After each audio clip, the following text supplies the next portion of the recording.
Hello, viewers. Thank you for joining in. My name is Arun, and I am the host of the show AI with Arun Show. So today, it's an absolute pleasure to welcome Vini Khabya, who is the founder of Unberry, to our show. Vini, thank you so much for joining us today. Thanks for having me, Arun. Thanks for inviting, and really looking forward to the conversation. Absolutely. And Vini, I must tell you that you are the first woman founder who is on my show. So that makes me even more delighted. Right. Thank you so much. We need more representation of women as founders for sure, and I'm glad contributing as a founder to this podcast, of course, and also inspire more women to join and into entrepreneurship. So glad to be doing that. Excellent, Vinny. So, for my viewers, Vinny Khabya is the co founder of Unberry, a cutting edge talent intelligence platform that is designed to help companies make better, smarter, and faster decisions in hiring. Unberry offers a comprehensive talent assessment stack that leverages people sciences and advanced tech, including generative AI, game tech, and data science, to provide a wholesome view of the candidates. This approach delivers meaningful insights into candidates' functional skills, their communication abilities, and critical cognitive and behavioral attitudes. Unbury stands out as the only modern and holistic platform that serves as a one stop solution for automating efficient screening and talent evaluation for both technical and business roles. Examples could be product side, engineering, sales, customer services, operations, and high volume frontline positions. The assessment at Unbury that is designed, it's highly experiential, is gamified, and achieves completion rates of over 90%. Wow. And an average candidate satisfaction rates of 9 plus on a scale of 10. That is fantastic results. Now, Unbury partners with renowned organizations and top enterprises, high growth venture backed businesses, ITES companies, BPOs, and many more to help them improve the ROI of the hiring process. Vinny, who is our guest for today, she holds an MBA from XLR at Jamshedpur, and she worked at GlaxoSmithKline GSK, Consumer Healthcare, and Nestle and HealthCard before she founded Unberry. So, Vinny, what a amazing background you have, Vinny, and I'm so glad that you have at our show today. So, thank you again for taking the time. Thanks. I think you described on very and hearing it it was a pleasure. You kind of described it at such depth, touched on such nuances. Thanks for doing that. It was glad to be on the other side and on the other side of the table and hearing about Unberry rather than speaking about it. Kind of felt really nice. It sounded really nice. Wonderful. So, Vinny, let's get into the first segment of our show where we talk about what inspired you. So, let's go into walk back into your journey. What has the journey been from being a student all the way to being a founder? Tell our Right. viewers your journey. Sure. Um, the journey, I mean, me, the early parts of my life, I come from a tier two town, had a very regular upbringing, grew up with limited resources. And there was no exposure to entrepreneurship. So the myth of, you need to have a background, I think that's not there. Probably what you need and what were the defining things from that the initial years of growing up was probably excelling at whatever you are doing. I think that's very important. Being very ambitious, and that ambition came in from my family, teachers, everyone around. Have a very gender neutral upbringing, which do not make you conscious or inhibited about being ambitious or even establishing deep meaningful relationships with people, having high aims. So I mean, all these things kind of were like foundational stones, I would say. Moved past, did my graduation, went on to work at Deloitte, joined Excel after that. One of the big moments for me, which kind of chartered, and I realize it now, probably not back then, was my internship. I went on to do my internship, and my project was to actually solve a real business problem, set up a business plan for one of the channels. And that kind of opened up another world for me altogether. I worked on with the mindset of understanding what exactly the customer really wants. Not just understand what a product is, but its usage at the moment of preparation, consumption, understand what all components go into building actually a business, pricing, SKUs, channel, merchandising, the structure of the sales team, incentives, servicing levels. And this was just 2 months project. I loved what I did in those 2 months. It was kind of reciprocated back. I got best marketing, internship award, PPO from the organization, and I happily joined them back. Again, after this, when I came back to Excel, my outlook was completely changed. People have different priorities in second year: competition, society, grades, chill, so much more. Mine was only working on live projects, deeply being invested in solving real business problems, and there were ample opportunities, for us to do that. So I think that was really my fuel. Also, kind of, you work with really talented group of people and you're achieving like goals together. You don't realize that, but that probably is very important as you progress in your career. Post Excel, I think that was a tremendous grooming phase for me. Kind of sparked my entrepreneurial interest a lot. Your initial managers are your mentors as well, right?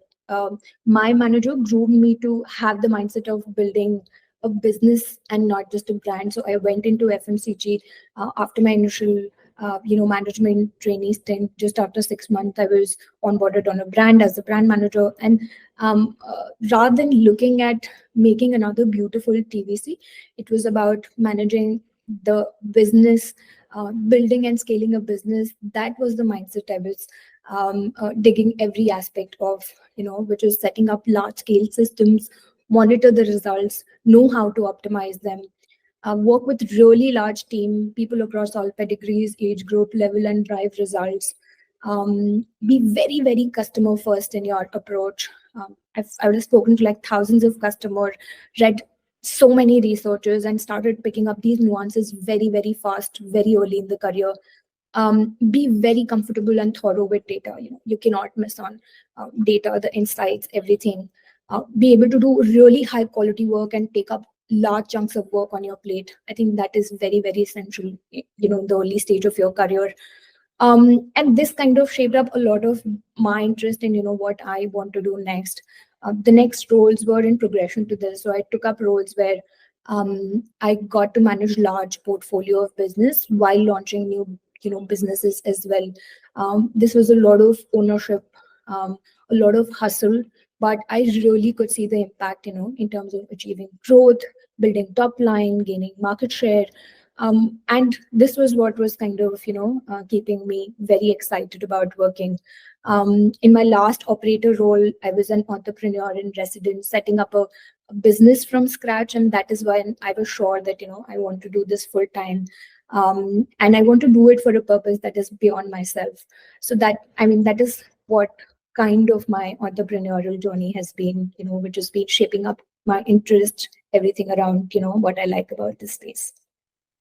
That's amazing, Vinny. So you grew up in a tier two small town, and then you made your way through the hustle and bustle of big cities, and the of entrepreneurship. And before that, working in a corporate organization.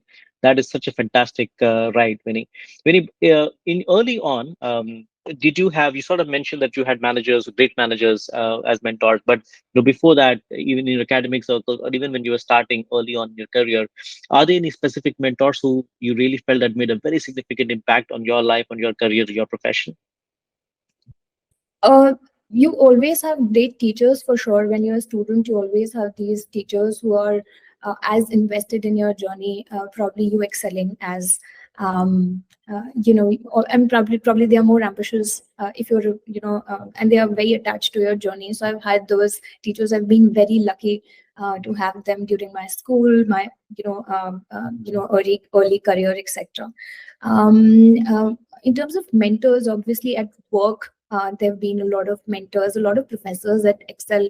The kind of coursework they did, the kind of projects they got into, I think they kind of kept on. I went with this mindset that I'm coming from Deloitte and I would go back to consulting space, but just the world opened up in such a way during during the masters, and there were such brilliant professors that all those inhibitions kind of go loose very early.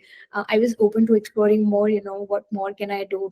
How the world just looks so fascinating. So I think kudos to all the professors who kind of open you up to the entire new world altogether and get you ready for that. And also, I think in your early career, a lot of people you meet, it's not just the managers. I mean, I spoke about some of the managers I work with, but also people who have been probably a few years ahead in your journey. After 3-4 years, when I was chasing learning new skills and just expanding in terms of the horizon, there are these softer nuances that I still remember. For example, after probably spending half a decade, it was about get into a role where you can think. Learning is important, but thinking and building is even more exciting. And I kind of started thinking, get into a team where you can hang out with people, because we always look to generate. I mean, it is so outcome focused to be organization in an organization, that you're not looking in terms of building teams, building relationships and equation with people. But even such softer nudges, I think, from people who have been a little ahead of in the journey, I think that have been kind of and I still have mentors, someone really senior in the industry. We really look up to him. He's advisor to us on Unberry as well. A lot of mentorship from them. Still, I mean, I go and I play table tennis in mornings, and that life of sport, just I draw so much parallel to it, to an entrepreneurship, the journey of entrepreneurship, where you're learning every day. You have that hunger to learn, perform. So I think all of these, there are a lot of influences, there are a lot of learning opportunities you have. I think it is where you want to tap in and draw those insights. Oh, that's a very different way of looking at it, right? So generally, I see that people talk about specific mentors and specific, seniors or managers that they work with. But what I pick from what you just said, Vinny, is that you have people all around you, right? And you go with an open mind, and you have such an open mind that almost anybody around you, could be mentored. They don't have to be necessarily too far ahead, but even a couple of years ahead, who has maybe seen slightly more than what you have seen, but they can also be mentors for you. Wow, okay, that's a very different way of looking at it. Fantastic. Fantastic. Right. Yeah. So, Vinny, if you had to step back, if you had to go back a little earlier, to what advice would you have for your younger self, or someone who's young and listening out to this channel? um I think one is the journey I've had kind of shaped me into who I am. All of that stays with me. Few things probably that I would want to tell my younger self is, probably you can invest a lot more in building an ecosystem. When we are working in an organization, we are very outcome centric. Relationship building is mostly driven by common objectives. And it is largely limited to the organizations we are part of. So when I moved to being an entrepreneur, the world opened up for me, because on day one you do not have that system around you, so you're building your own system. And I really enjoyed that process. So a kind of I would invest a lot more in that. The second is, bring more energy to things that you're driving.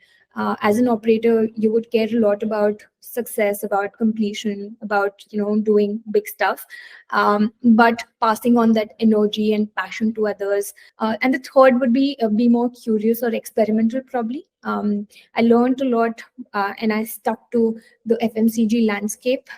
Whatever I learned is industry agnostic, but I would have loved to probably move to a tech back business or a smaller setup sometime earlier in my career, and work with a few founder more closely, so that I would have vicariously lived that experience. So yeah, these were probably a few things I would say. That's great. That's great. That's wonderful, Vinny. So let's take a step into our second segment. Talk to our viewers, Vinny, about the company Unberry. What does Unberry do, and what problems are you guys trying to solve? Right. Um, so when I speak about organization, so one, Unberry is in HRTech's landscape, as you mentioned in your introduction about Unberry. When we speak about these organizations, there are talent journeys in an organization. By talent journey, I mean there is talent acquisition, which is hiring. There is talent management, which cover your succession plan or L&D, and then there is internal mobility. So basically, how talent can move across organizations or within organizations. The first and the core key step of these processes is to know people accurately, which is having validated markers on what their skills are, what their competencies are. And this is by and large not possible today because all the data is either inaccurate or self-reported, right? So that is a very big challenge to solve at a very big level.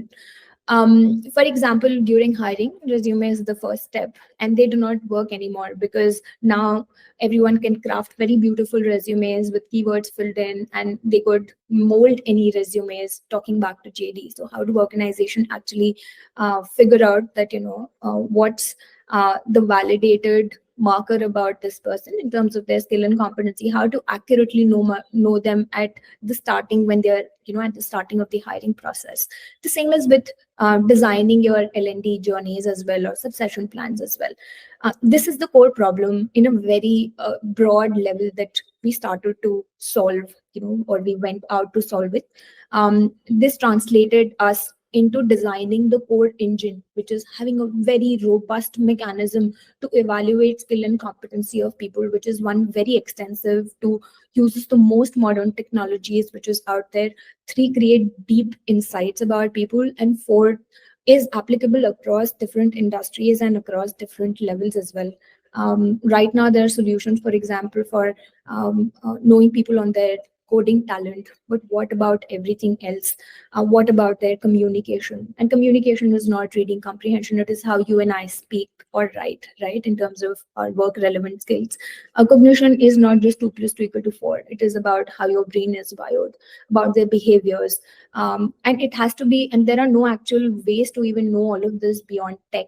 I mean, no robust ways. So how do you design an engine that can then feed into all the talent journeys and can serve as effective markers? Otherwise, assessment just sit as probably, a number in the system somewhere. No one goes back and really look at what was coming out of an assessment, even though a candidate is spending 1.5 hours of dedicated time, and it can generate such rich amount of information on them. This information, we believe, could be used not just for hiring, but even beyond that, onboarding them, grooming them further in the organization, designing their developmental plans, all of that. So, Vinny, the way I understand it, that you're solving a couple of problems, right? So, hiring is one, but it goes beyond hiring. So, learning and professional development, once I have onboarded into the company, so the second one, and then succession planning. So, there are sort of 3 different areas that you're solving with one single platform. Did I say it right? Yeah, it also includes, eventually, it will also include internal mobility as well. So, when you walk our viewers, a lot of our viewers are tech viewers, right? So, walk our viewers about some of the technology stack that we are using. And in particular, how are you using AI in your stack? Right. A bunch of stuff, I think. Coming specifically to AI, we use AI in 3 ways. The first one is, when you speak about a role, there is something for a candidate, which is a JD, right? They know their roles and responsibility, but most of the organizations do not have equivalent of that for a role, which is a standardized or broken down skills and competencies across what should that person have in terms of their functional skills, communication or cognition or behavior, right? What does that map look like? So the first thing is, we are using AI to, one, let organizations build their own custom map. The second is assessments. Assessments till now have been very, very static. If you remember in our days, and it still happens like that, reading comprehension would be, how you read a bunch of information, tick a few MCQs is a proxy for how you are communicating. Or if you're solving a few math problem, that is a proxy for your, cognition. But we have said, we went deep into the research, and we said that let us first evaluate what is needed at work, and then we'll figure out how will that get assessed. When you and I hire, we would ask them about how they would have achieved certain things, or their thought process about, can they break down structured things and talk about a particular concept.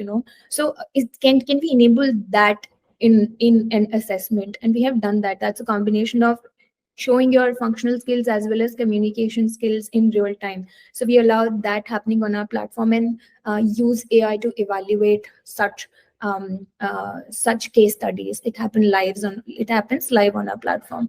Coming to evaluation of cognition, standard aptitude and logical reasoning tests are there, but we allow people to show their cognitive capabilities via game-based assessment. These are neuroscience tasks which have been sitting out for decades. We have built a layer of gamification on top, used a lot of data to derive aspects which are work relevant, which are things like their attention span and their processing speed and their ability to learn, ability to problem solve. All of this in a very dynamic environment, right? You don't come prepared for it. It's very immersive. You're in a state of flow, and then you are showcasing that how do you solve problems. That is how you and I actually solve problems, or everyone out there, right? That is what happens. And then a lot of behavioral exercise. And last, what we use AI for is this probably is something that does not happen till now, is fixing the entire interview layer. So interviewing till now was very human, but what it led to was probably not recording what all was happening during interviews, right? So we are using AI again to make interviews more efficient by um, uh, uh, giving nudges to interviewers on what are the right things to ask basis one, the JD, two, the CV of the candidate, and three, the ongoing conversation. So as you and I speak, if there is a tool that is helping you probably ask contextual questions to me, how beautiful that would be. And that is what how interview should be, right? You're able to build on the conversations that you're having.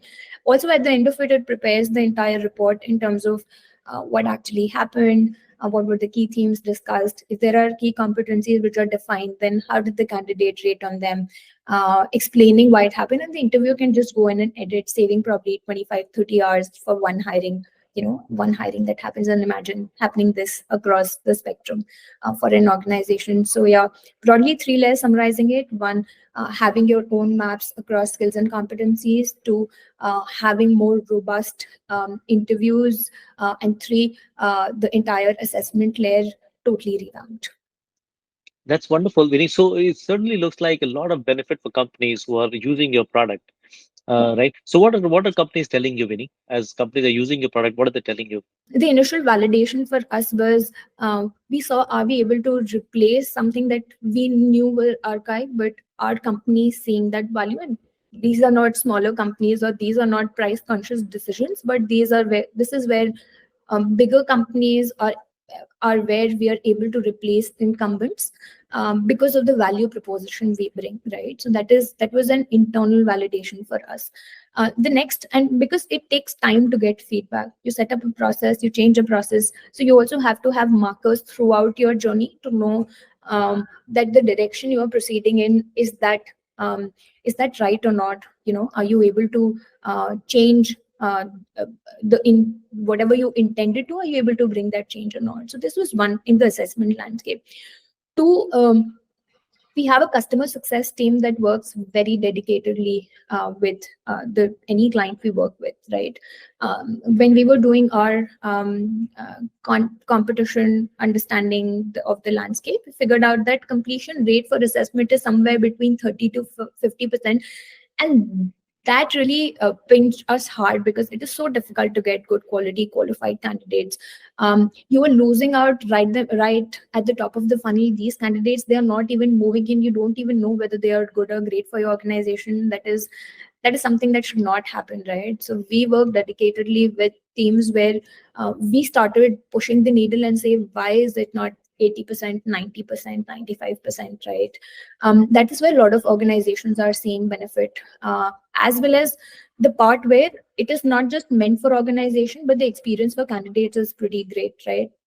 We designed the entire interface, the entire tool is such that a candidate really values that experience. You spoke about our candidate experience score being high, but what it translates for an organization is the candidate knows that this company is invested in knowing me better. This company is invested in giving me a good experience. This company cares about what I go through during the process, right? There is no one to address candidate queries across most of these assessment. If there's a tech glitch, if they're able to log in, not log in, it dropped off, people don't care. But we said that we're, and apart from experience, we're there for them throughout their journey as well. This translated into very strong employer branding. So if we get, I mean, whatever is that high score, it is actually love of candidate for our clients.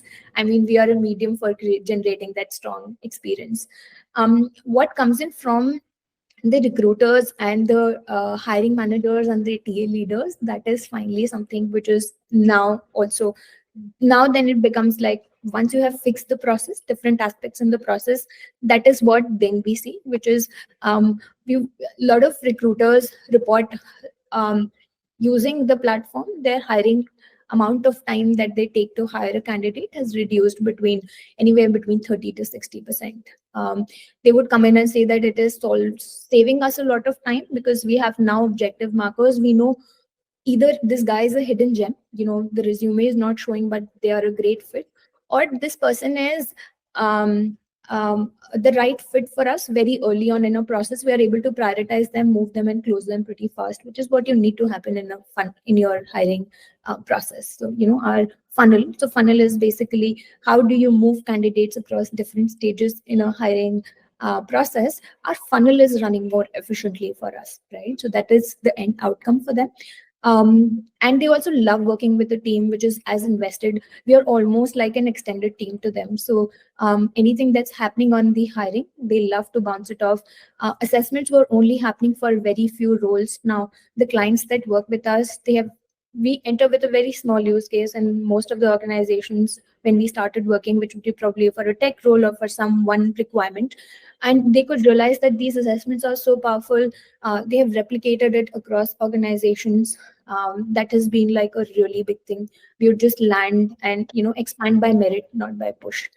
Also, it is not just now solving one problem for them, but it is solutioning for the entire TA landscape and L&D landscape for them now. So they saw that assessments are very helpful in our TA journey. I also think that they'll help me in designing personalized L&D journeys. I want to implement it rather than just putting in a learning management system, which is where people can access courses. Why don't they know where their skill gaps are and then they take on courses? So they started also using it for L&D journeys. So the conversation kind of has opened up a lot around the spectrum.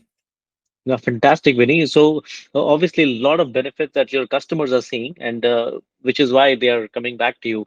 But if I'm a candidate, Vinny, if and I'm doing an assessment test on your platforms, so typically how long would it take for me to go through the assessment, the behavioral tests that you're doing, plus the gamified test that you have?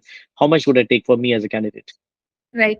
That's a great question. That's what a lot of recruiters ask us, because how till now how assessments were happening was that for any sales role you're hiring for, this is a 30-minute test. For any developer you're hiring for, this is a 30-50-minute challenge. For any leadership or managerial role, you will do a cognition test and you will do a personality test, and this is how things will end. What we said is that if you can design a custom map for what are the skills and competencies you need, then why can't you have customized assessments, right? That is what happens on Unberry, right? Which is industry specific skills across the 4 buckets I spoke about, which is your functional skills, communication, cognition, and behavior. They can be assessed via various modules which are there on the system. They get stitched together in real time, and then we serve that assessment to the candidate, right? Now, the length of the assessment therefore depends upon how many skills and competencies the organization wants to assess, right? When we are designing assessments, we go in with the recommendation to our clients that, listen, even though there is this buffet of modules that you can serve to the candidate, it should be ideally somewhere between 30, 40 at max 45 minutes, because that is after that the fatigue starts setting in. From the candidate perspective, we try and recommend having a variation of modules, to not just make it very, very intensive on for example, one particular aspect only, but try and have some engaging elements as well, which are also giving you work relevant insights like the game-based assessments. So we try and, or immersive modules which are out there, a lot of audio and written case studies, because that is where they are able to marry their functional skills as well as communication. Plus they know that this is what I actually do at my work, which is very work relevant as well. And it also gives them that this aha moment, because it is a very differentiated and unique experience. They have never seen anyone asking such relevant and contextual things at the assessment layer itself, in an experience which is very very good. So that kind of is what the candidate, not just time but also the experience is. Wow. Yeah. So this is fantastic. I mean, for the companies, of course, there are multiple benefits as you articulated so nicely. For the candidates, it's also again, it's an aha moment, as you said, right? For something very contextual and making sure at the end of the day, the candidate satisfaction is pretty high. So no wonder you. I understand now why your candidate satisfaction is so high, 9% on a scale of 10. This is beautiful. So, very a quick question. So, let's say I am a standard large enterprise and I have all kinds of systems in my company, right? For example, I use an applicant tracking system. I have L&D system that I'm using. I have some HR systems, for example, Workday or SuccessFactors or whatever it might be. And then they are all integrated, right? And typically, I'm sure you have also seen, right, that most companies would have, tens or maybe 30, 40, 50 different systems just in the HR world. So how do you guys talk to integrate with all of these different kinds of systems that are out there? Right. I think that usually is the biggest ask, that hey, you're going to come in, and how are we going to manage all these different systems when we started the journey. When it was just the assessment platform, we had our API documentation ready. So we said that whosoever is your ATS, our API documentation is ready, and we'll speak to whosoever the ATS is, and they just need to hook us up into the ATS on the relevant, wherever the relevant position is, and you will get the report as well as scores reflecting in your ATS. Plus, all the assessments will be auto triggered as well. So that will solve.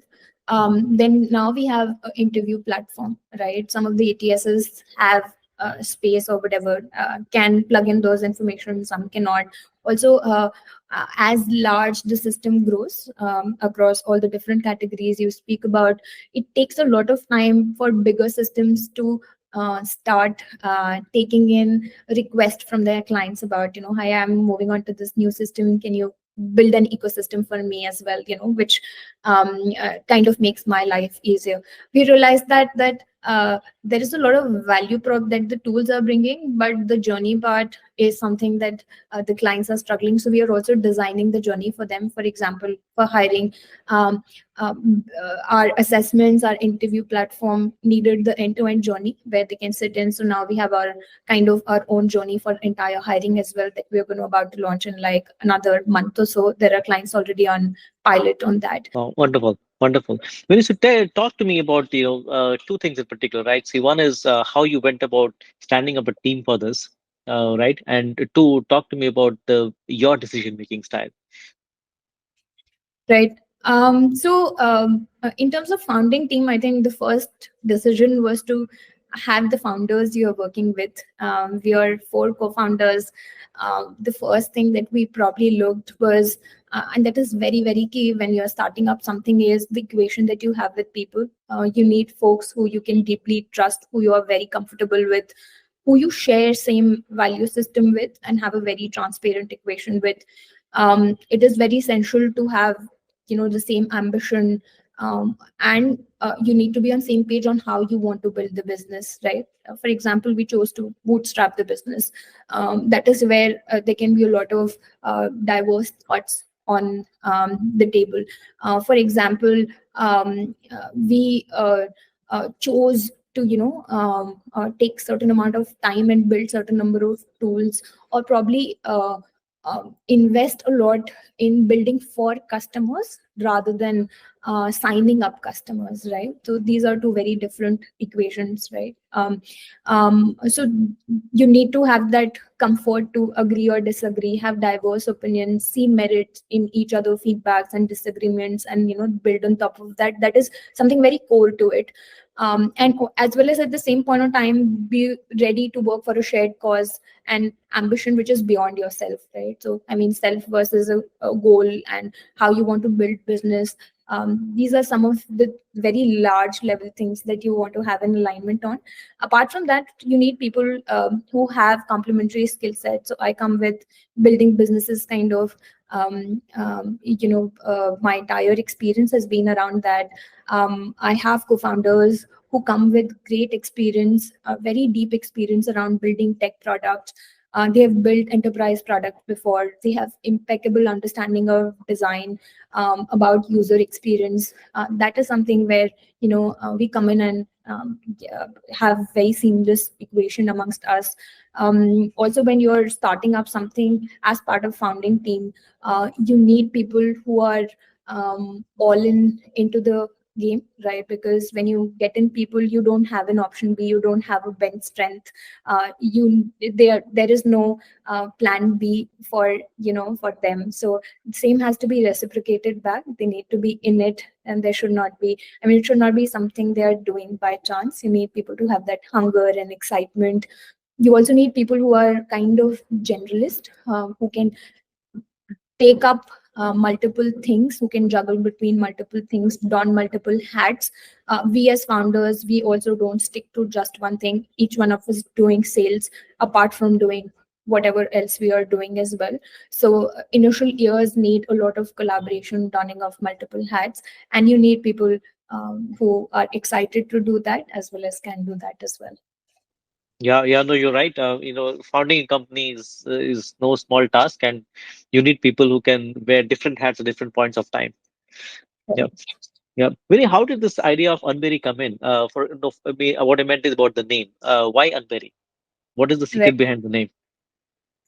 Uh, so it comes from this thought that uh, because of all the gaps in the system, the real talent gets buried, right? It can be bad. It can be those keyword-led screening or CV-based screening, or probably I want to hire someone who has got 70% or 80% in 10th and 12th, and actually your role might not need that, or I want to hire from certain pedigree. So when we initially started, it was about burying the biases and unburying the hidden potential.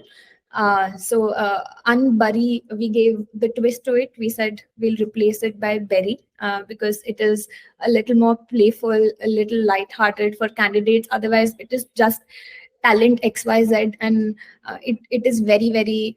I mean, they are in a very stressful and daunting place, right? So we wanted it to look easy on the candidate side as well. So kind of combination of something for both organizations as well as candidates. Wow, that's a very nice way of thinking about it. Yeah, that's I didn't think about it that way. So that's what you're trying to unbury different kinds of hidden talent there. Wow, wonderful. Wonderful. So that's a nice segue, Vinny, to talk about our segment three, where we talk about the future. So you've already come up such a long way. You have a very robust product. You're talking to a lot of customers. Your candidates are happy with you. Your customers are happy with you. You guys are all over the place. Where do you see this company in the next, let's say, 2, 3, 4, 5 years time from now?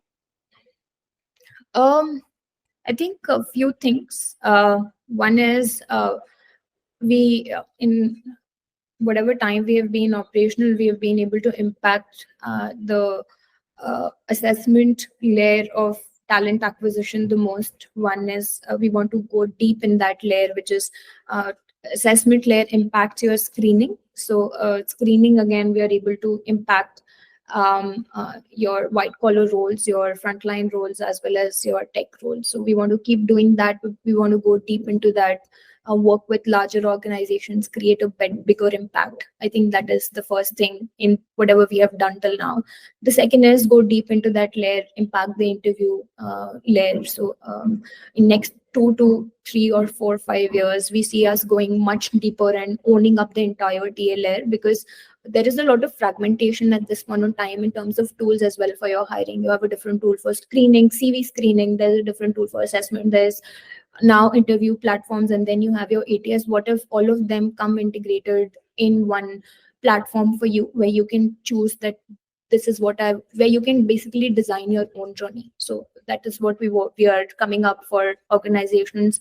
um, the same for your internal teams as well. What if the entire layer runs seamlessly? You know your talent, and you can have you can actually have profile of how each person is progressing in their careers. And this also happens at team level, so you know how your team dynamics are changing. You can design in terms of what skills you want in future. You can actually know the gaps now and plan for it well ahead in time. So next would few years we want to own up the talent journeys for organizations, make them, power them up with real insights, real technology, good technology, makes the experience seamless, and own up the talent journeys for organizations. Oh, that's a great roadmap. And how about geographical expansion? Are you looking at specific sort of geographies to expand in the next couple of years? Yeah. So we at this point of time are exploring geographies beyond India. Obviously, all of us are from India. India is home ground. It is much easier, or probably because of the network that you bring in, and you have grown up in that landscape. You know how corporates and organizations work. So that is the understanding that you work with. Opening up geographies, for that you need nuances to be uncovered for those geographies so that you can position your product, meet whatever the industries which are relevant for that geography, cater your product to if there are any language, for example, vernacular is important across some of the geographies, etc. So is your product catering to that? Also enter market with those readiness. So we're looking into a few markets, which is Southeast Asia, Middle East, EMEA probably. So these markets, and that is on the cards, a work in progress. Great. You're trying to unbury the nuances of those specific geographies. Wonderful. Yeah. Wonderful. Vinny, in terms of AI, what role do you see AI play in your products in the next couple of years? I think AI is just kind of one uh, taking away a lot of work, which manual work, which till this point in time, the people team, the talent team was sitting with right now, doing by themselves. So right from discovering the right candidates to crafting the right JDs to um, even crafting the right and personalized candidate communication. You don't even need to now, sit and do that. You can automate all of that, on tools like ours. So even crafting and launching all the communication so that your turnaround times are faster. You keep the candidate warm and engaged, discovering them better, which is making more nuanced interactions with them to understand them better. So I think AI is not just adding in new layers of um, talking to people, knowing them better, but also it is helping reimagine and redesign the whole workflows. This is where probably the entire landscape is moving and should move. Old systems can have some AI plugs or band-aids, but if you think AI first, you can actually design a system which is very, very efficient, which kind of takes away a lot of small manual routine day-to-day tasks and makes it super powerful.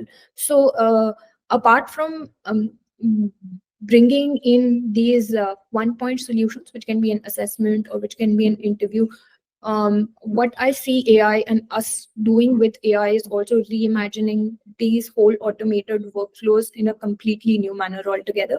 I think this is going to happen for every automated layer which is sitting right now. Either the current players will reimagine those layers and build it for their clients, or there'll be new ones coming in and doing it as well. So both of it is going to happen.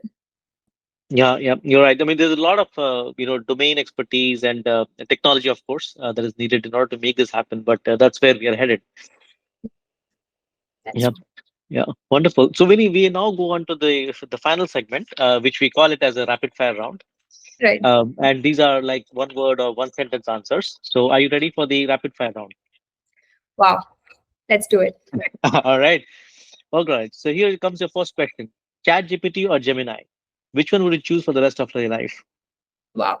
Okay, so I'm not committing for rest of my life right away, but ChatGPT as an intern and Gemini as probably a researcher in house. But I'd still wait for the personalized, those trained AI models or LLMs for with better data to commit on one for the rest of my life. I think that is still going to come.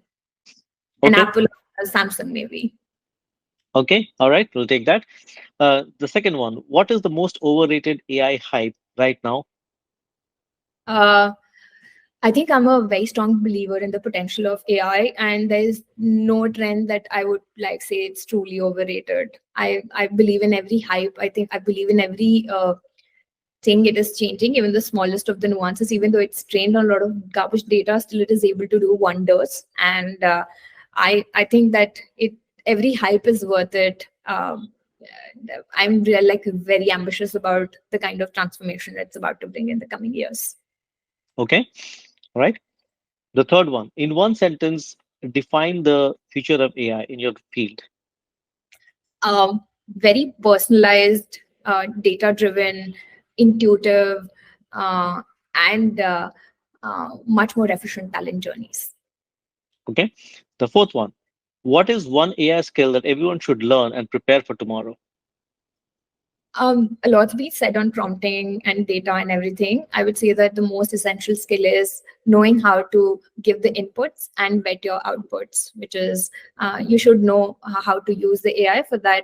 Right input should go in, which can be in form of data, prompts, everything that goes in. You should know what should be fed into the system so that it's working in the way you want it to be. And then once it has worked at individual level, we have seen hallucinations happen. At org level, we have seen biases happen in AI. So you need to have right mechanisms in place to always vet the output. This is how probably you need human intervention at start and at end both. Everyone should be cognizant of that. Okay. Wonderful. And the last one, if AI could take over one of your daily tasks completely, what would it be? Wow.